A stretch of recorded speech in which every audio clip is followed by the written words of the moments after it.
Great. Baruch Hashem. Okay. So we are still making headway through the second Perek, Mishnah Tes. The content here, as we spoke about last couple of times, is that it's Rabbi Yochanan ben Zakkai speaking to his Talmidim, telling them to go out to the world and find the path that is the correct path that they should choose to attach themselves to. And as we spoke about how this needs to be something that works. This is not something, as we spoke about last time, that is something which you review from the theory behind the scenes, and something which on the ground down to practically works. No, that's very true. Good point. I'll give you that. And we spoke about the last time Rabbi Yeshua, who said Chaver Tov. And now we're moving on until hopefully we'll get through the next three opinions. So Rabbi Yossi Omer Shachein Tov, Rabbi Shimon Omer Ro'eh Es HaNoilad, and Rabbi Elazar, which is Rabbi Elazar ben Arach, Omer Leiv Tov. And then finally Rabbi Yochanan ben Zakkai, he sides with that last view. So what does it mean Shachein Tov? And how is a Shachein Tov different to a Chaver Tov? And how is the trait of Rabbi Yossi, who is a Chassid, how does that express itself in Shachein Tov? So what is the difference really between having a friend and having a neighbor? So the Mefarshim explain that when you have a friend, this is the Maharal, when you have a friend, you get to choose your friend, which means that you meet him in a place where it's convenient for you. Meaning you've chosen to have this friend. You could also choose not to have this friend anymore. If you don't want to have this relationship, you could stop the relationship. Pain is a relationship which you didn't choose to begin with, and it's not something which you can stop if you want, unless you move house, but as long as you're living in that house, that's your friend. And further beyond that, also, is another point, is that it's something which is constant. And this is an important point. When we speak about influence, where is there more of an influence? Is there more of an influence when you have someone who's significant in your life, but you meet them less often? Or someone who is in theory less significant in your life, but you meet them all the time? Well, let's think about it for a second. Imagine I would have a little child sitting here next to me who's not my child, and I don't have a particular affinity for, neither way, just a child person I don't know, and they're saying to me repeatedly, as the way that children do, they're saying to me again and again and again, Ata katan, ata katan, ata katan, ata katan. Now, after a couple of times I can say, I'm mature, I'm an adult, I'm not going to lower myself to his level. But then after 6, 7, 8, 9, 20, 30, 40 times, you can't take it anymore. And you just pick up the whole chair and take him out of the room and lock the door behind you. Because when you have something which is in theory less significant to you, but it's constant, that has far more of an effect on you than something which, even though it's significant to you, but it's less frequent. And people who work in advertising and commercials, they know this very, very well. And therefore, they will put something that they want you to buy repeatedly again and again and again and again. And even though you might say to yourself, what's the point? I've seen it already. But it's not about the fact that you know the information. It's the fact that you see it repeatedly again and again. Have you ever been on those billboards, like where they're building sites and they stick up these billboards, and you see the same poster 15 or let's say 8 or 9 or 10 in a row? You think to yourself, what a waste of money. I mean, they had so many, put one here, one down the road, one somewhere else. Why do they put 10 in a row? But that's exactly the point. The more you see something again and again and again, it has more of a powerful impact on you. So not going with the Rabbeinu Yonah yet, but rather going with the Rambam and the other Mefarshim, who say that it's talking about a Shachein Tov, meaning that you should choose a neighborhood to live in, which is a good neighborhood. You should make sure that your surrounding neighbors are people of a good influence to you. Rabbi Yossi would say this is even more important than having a Chaver Tov that we spoke about yesterday. Because although having a Chaver Tov is a safe, what we spoke about, we called yesterday an anchor, a safe place you can return to, so that will help you in those times you're able to return to it, but that won't be a major influence as much as someone who you see daily, sitting by your door, outside your door, with a particular message or a particular worldview, which you'll have to confront all the time on a daily basis, which will then impact you in a much deeper way. And therefore, Rabbi Yossi was saying, if you wish to know what derech you should choose, it's not so much about the significant people in your life, It's about the constant influence that you're going to have again and again and again by having neighbors around you. So that's what, according to the other Meforshim, apart from Rabbeinu Yonah.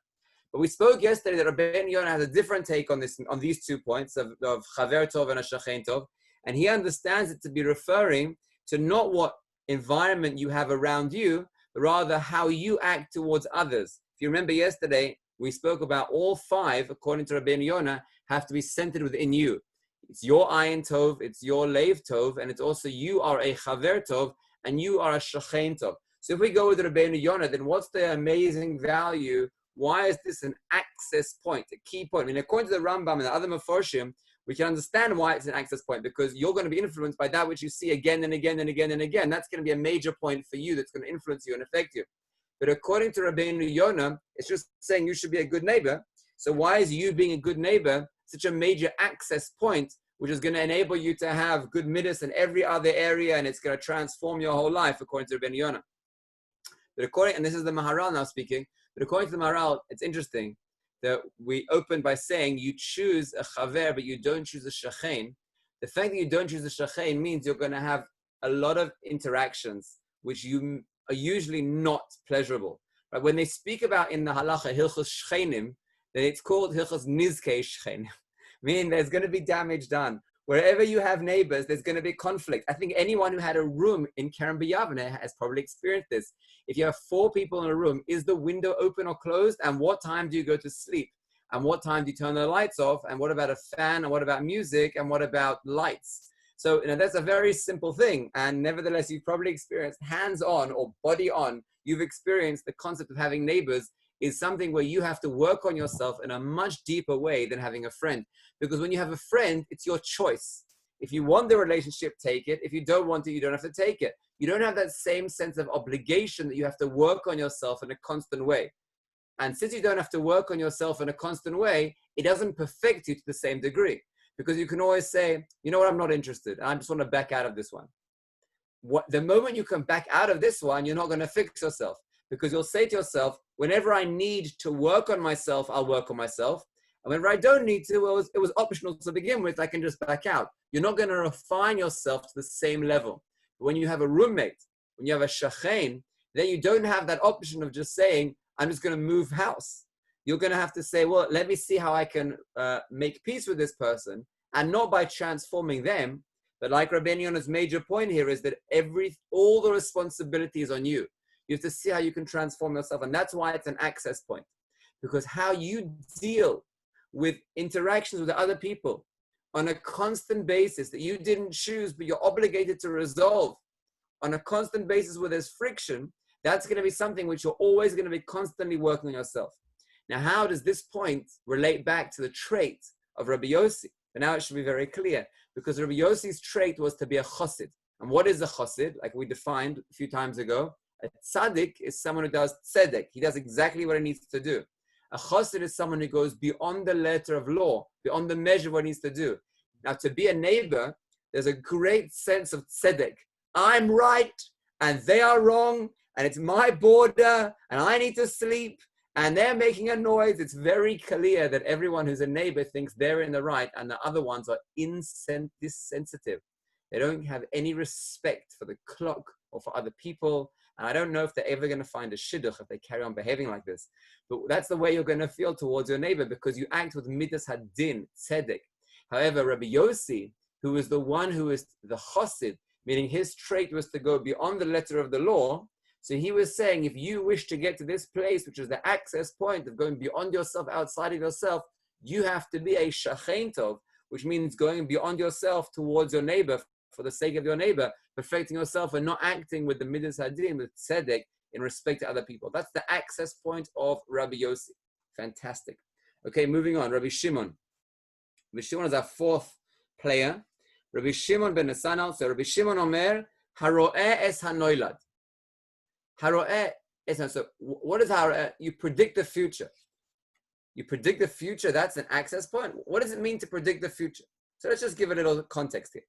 So let's talk about 2 extremes of people, neither of which we're going to end up with, but obviously we're always going to go with the middle ground, and that's where Rabbi Shimon is going to land up. So one extreme would be nevuah. where someone actually knows the future because they can foretell the future, well, that's something which is out of our hands, and we're going to leave that for now. That's not relevant to us. That's not chokhmah either. That's nevuah. And Chazal tell us, chacham adif min avi. It's better to be a sage than it is to be a prophet. Okay, because it's not your own work. It's Hashem's gift to you. So that's nevuah. We're leaving that for a minute.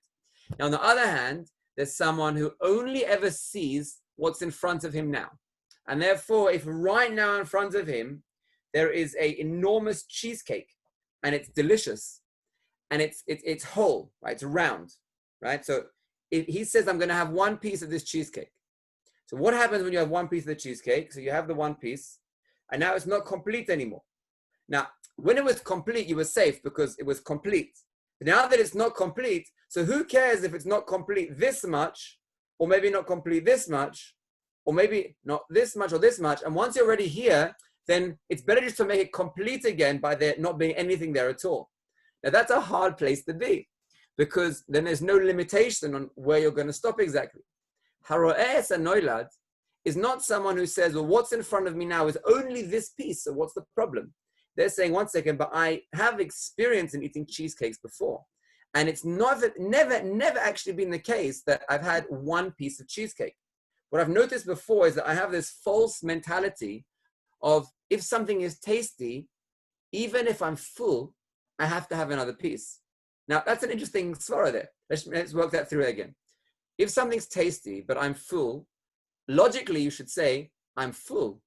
I'm glad that it was tasty, but I'm full. There's no more room. I'm going to be sick if I eat more. But somehow there's this false belief that somehow works that if it's tasty, even if I'm full, I have to have more. And that svara seems to go on for quite a while until suddenly it's not I'm full, it's I'm about to vomit, I should probably stop. Now, that was a bit extreme, I know. But you could probably see where we're coming from. So we have the Navi on one side who predicts the future. You have on the other hand the person who only ever sees what's immediately in front of him. I want to tell a really, really extreme example of this. This I heard from Rabbi Tatz many years ago. He told a story, and I later on heard this same story about someone else from someone who lives nearby here. Same exact story, same concept, that there was someone who had diabetes. And they knew that if they ate sweets, that they would die. And this is not another cigarette where if they have one more cigarette, then like cumulative effect, long-term, many years down the line. This was, they have diabetes. If they eat sweets, they're going to die. It was a very short-term consequence. And they carried on eating. And people were saying to them, you're crazy. And they say, I know, but when I see the sweets, I just can't not eat them. Now that's a very, very short-term vision. That's a vision of, this is what's in front of me right now. There is no long-term consequence. There's nothing else in my world that goes beyond this case. This is the only thing in my world right now, and I'm going to have it. That was the case of something that happened nearby here. I think the person lived in Rehovot, but I heard the story from someone who lived nearby. But Tatz's case was a much more severe case. It was a case where someone had already lost limbs because of a behavior that they were behaving, a certain practice they were doing, and they carried on that practice, even though they knew they were going to lose another limb until they lost both their arms and both their legs, even though they saw that coming, but they couldn't hold themselves back. So what's the difference between short-term vision and long-term vision? Now, it's interesting. Both of them are about pleasure. Both of them are about pleasure. Short-term vision is about pleasure that I'm going to have at this moment, and long-term vision is about pleasure that I'm going to have in the long term. So either way, whether you're talking short-term or long-term, and I'm not even talking about religious things here per se, for the moment, right? This could be, let's say a person wants to win an athletics competition. Nothing to do with religion here at all. And he knows that he needs to keep his diet in check and to do running on a daily basis. And although he won't see any difference from eating one extra donut or rugelach, and he won't see any difference from missing one training practice, but he has a goal in mind. His goal is the marathon. And since he wants to run the marathon, he has to say, okay, so daily I have to do my running. I can't miss a day. He keeps that vision in mind, that long-term goal in mind. And by doing that, he's able to get pleasure. What type of pleasure? A long-term pleasure. Now here we have a battle between what stands immediately in front of us and what our bigger vision is. It's interesting, my daughter recently started driving lessons. I know I don't have enough white hairs in my beard to say that, but what can you do?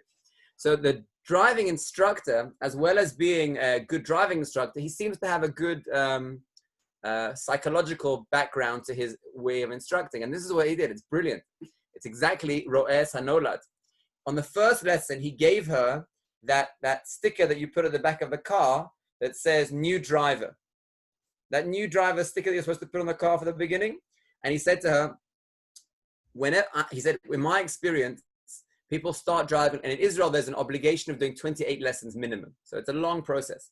So he says, in my experience, people give up and it's too long and they push it off. He said, but this I've seen works. He said, put this next to your bed at night.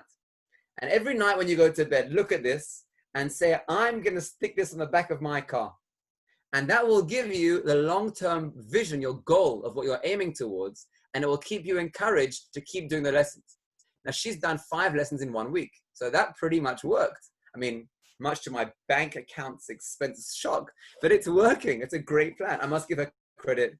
We did a third, 2/3. I'm paying a third, she's paying 2/3, which is pretty impressive. That was her suggestion, not mine. So that was amazing. I was very grateful for that.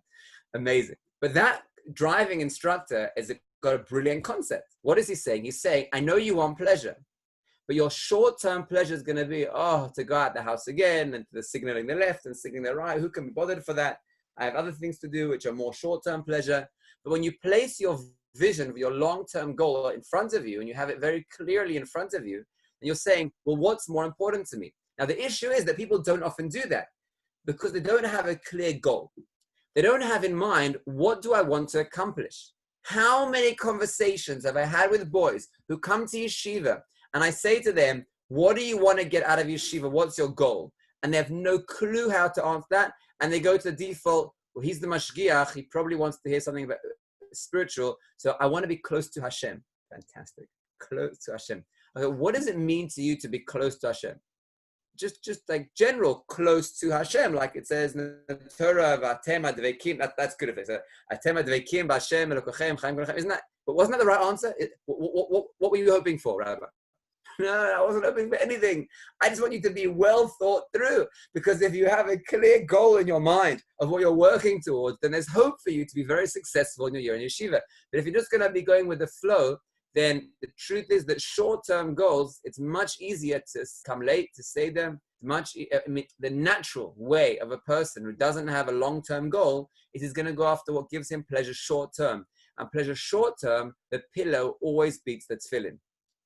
10 out of 10, because that's short-term pleasure. I'm already there and it's easier, right? And the tefillin is in the other place and it's far. And I've never really deeply connected to how you get pleasure out of tefillin, like deeply pleasure tefillin. Not sure how that is. So therefore, pillow tefillin, pillow wins. That's short-term pleasure, winning long-term pleasure. I recently read an interesting article by an Israeli American called Dan Ariely.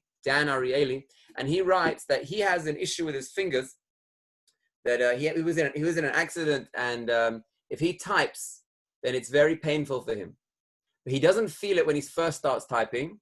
He only feels it if he's been typing for a couple of hours, then it's a killer later on that day. Right? But so in theory, he should start using voice recognition. Or he should only type with 2 fingers like this, then it wouldn't cause him the pain. But he says, I can't do that. He says, I sit down and I want to get this whole article written out or this whole book I'm writing out, and I just type like normal. And I'm saying to myself, I'm going to pay for this later on. And I do. And I keep doing that again and again and again. If a person places before himself a long-term vision of what is my goal, what am I looking for, what is my purpose in life, he'll be able to do this. Now here lies a big yesod, and we can understand now why Ro'es HaNolad is an access point between the Yetzer Hara and the Yetzer Tov. Let's put it like this. It's a bit of a harsh statement, don't pin me to this, but there's no difference between the goals of the Yetzer Hara and the Yetzer Tov. They both want pleasure. They have the same goal and they both want pleasure. Just the Yetzer Hara is saying, I want pleasure now, this second. And whatever it takes to give me pleasure at this very moment, that's what I'm looking for. And the Yetzer Tov says, I want pleasure, but it's in installments. Meaning you will only see the pleasure after paying for a while. The pleasure that you get from being able to be independent in learning and be able to think through a svara is a pleasure that you can never get without a process. The pleasure that you can get from pressing a video, some film on your phone, is a pleasure where there's no process involved. So the Yetzer Hara will always say to you, go for easy, go for without process, go for immediate pleasure. And the Yetzer Tov will say to you, hold out and put in investment. And although you won't see the pleasure right now, long term you'll get pleasure. And I'm saying Yetzer Tov, Yetzer Hara, but in theory this also applies to secular things. If you want to get a degree as well, right? You need to have the long-term vision in your mindset for being willing to forego many other things, maybe investing in youth or being involved in sports. And if you wish to become a Talmid Chacham, you have to forego many things which would have been fun for you and enjoyable for you, but you have a particular goal in mind. As long as, of course, you stay balanced. Even staying balanced is part of a long-term goal. If you want to be able to learn long-term, you have to recognize what your balance is. So always the Ro'as HaNolad is someone who does the following. He says, I'm about to engage in an action. Let me think to myself what the long-term consequence of this action is going to be. And if he realizes the long-term consequence of this action is actually going to backfire, it's going to hold him back, and long-term he's going to be upset with himself, then he's able ahead of time to catch it and say, well, what are my real goals? But you have to have thought what your goals are for this. You have to have clarity in who you are. I want to give an interesting example in parenting. This is an example that comes up often in parenting. In parenting, a child doesn't always do what the parent expects him to do. In fact, it's about 1 out of 10 times he does what the parents want him to do, about 9 out of 10 not. Now, what's the parent's response? Now, the parent's response usually is to shout or to express frustration. Now, what's the parent's goal? That's a different question. The parent's goal is to educate the child that they will respect the parent and follow the rules the parent's giving. That's that short term, well, long term, but that's the bigger picture what the parent's looking for. Now, does shouting accomplish that goal? No, never. In fact, it pushes the child away. If you shout at the child more, then you may scare them into listening to what you're doing at this moment, but it gives them more of a will to want to be independent and do their own thing. That's interesting. So the parent wants the child to listen to them and respect them. And the method that the parent uses for that is shouting and throwing their weight around, showing how they're the boss. That action short term gets them what they want because the child is intimidated into listening. But long term, it makes the child rebellious and wants to be independent and disrespect the parents more. And the moment he's able to be independent, then he totally throws the yoke of his parents off. So is it a good method or not a good method? It's not a good method. But does it work short term? Yes. But do you have long-term goals in mind? No. And you make a rift between the parents and the children. Ruined. Why would you do that? Because you're not Ro'as HaNolad. Someone who's Ro'as HaNolad would do the exact opposite. They would give the child the choice, obviously within reason. They would say to the child, do you want to brush your teeth now? Or do you want to brush your teeth after reading another minute in your book? Meaning it's a given that either way you're going to brush your teeth. I'm not giving an option here of do whatever you want, don't brush teeth if you don't want to. Of course, the option is brushing teeth or brushing teeth. But I'm giving you some leeway where you can choose, you can feel dependent, and you have a sense of, I'll listen to my parents because they're giving me the space to do what I want to do. Okay, Dad, I'd actually like to read my story for another 5 minutes and then brush it. Okay, sure, I'm with you on that. The child reads for 5 minutes, and you just bring the toothbrush over, or you just call them to come and brush the teeth now, and they go along with you.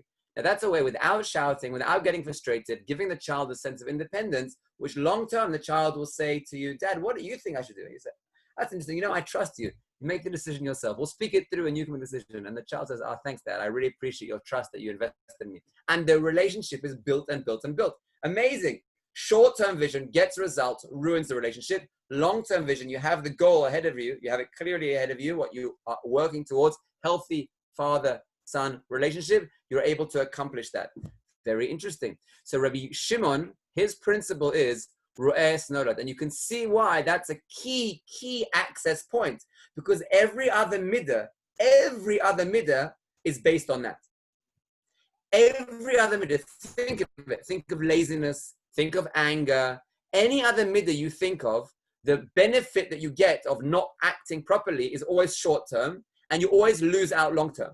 Getting anger, I'm right now feeling frustrated. If I shout and scream and hit, then it releases tension for me, and I have to be true to myself and release my tension and express my emotions in an authentic way. Very good for the 2 seconds of selfish emotional release that you get just then, and long term you're going to pay in a big, big way. So if you are able to have long-term vision in mind, you'll find a way to resolve that. Laziness is the obvious one. Right now, short-term pleasures, I don't have to do anything. Long-term pleasure is I'm begging on the streets because I didn't get a job, and I still don't understand which side Rashi and which side Tosfos is on, because I never made it to Gemara Shir. So it's very clear that any midah that you have, if you have Rabbi Shimon's mindset of Ro'es Nolad, you'll always make a long-term plan for yourself, and according to that long-term plan, you'll be able to overcome the temptation of whatever short-term is offered to you for that long-term goal that you're working towards.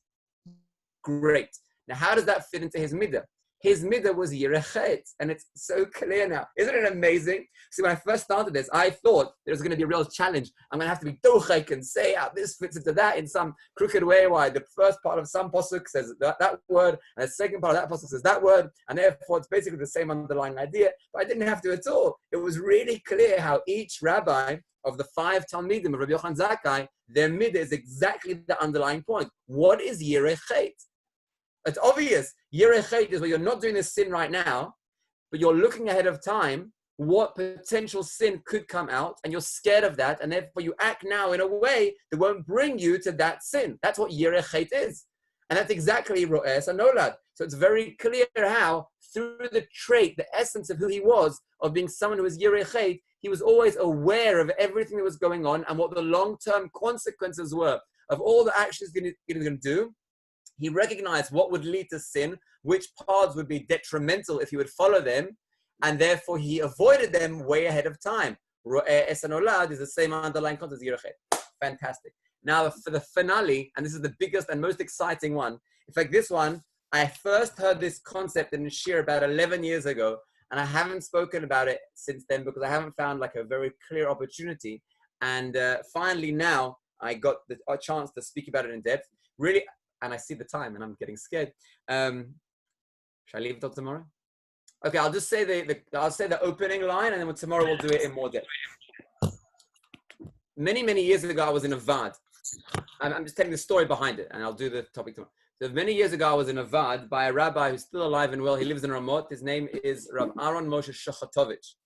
Rav Aaron Moshe Shochatovich, he is a Talmud Chacham atzum in many areas, as well as in Torah Nefesh. He's also related to everyone. He's related to Rav Isazal Meltzer and to Rav Shach. He was a Talmud of Rav Shlomo Zalman and Rav Moshe Feinstein. It was unbelievable where he learned and who he is, and he has stories from all the and Rav Gifta when he was in elementary, high school. So he really has connections with the Gedolim in many, many areas, and he knew how to tap into them.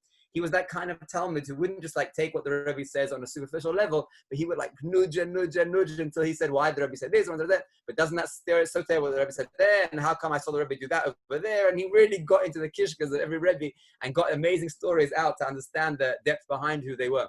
So Rabbi Shochatovich gave a Vad, which I was a part of over a series of 2 years, where he went through Kochot HaNefesh. It was 2 years, amazing Vad, 2 years Kochot HaNefesh. And when we finished, and he spoke about this next point over 3 shiurim, and each of his shiurim was 2 hours. So that means 6 hours on this next point, and I'm probably not going to manage to do it in minus 1 minute. So I'll do it next time. But he spoke about the idea of Leiv Tov. Leiv Tov is the concept of Rabbi Eliezer, and for him that was a crucial point, and he did it in a lot of depth. When we finished the Vad after 2 years, I was distraught. And I said, Rebbe, where can we continue to learn from you? Now, I was the only English speaker in the group, and he was also American. So he was speaking in Hebrew, and I was listening in Hebrew, which was very, awkward, but everyone else has benefited from it. So I said, where can I hear from you? And he said, well, I'm not carrying on this Vad here or anywhere else that I know of in the near future, but if you can ever get your hands on them, and if you can ever find them, I once gave a series of shiurim on Pirkei Avos, but they're in English. And then he said, oh, but you speak English. So that's fine. And if you ever want to listen to these, if I don't know where they are, I don't know how you can find them, but if you're interested, then a lot of my like yesodot that I gave over in these classes are out there on those shiurim.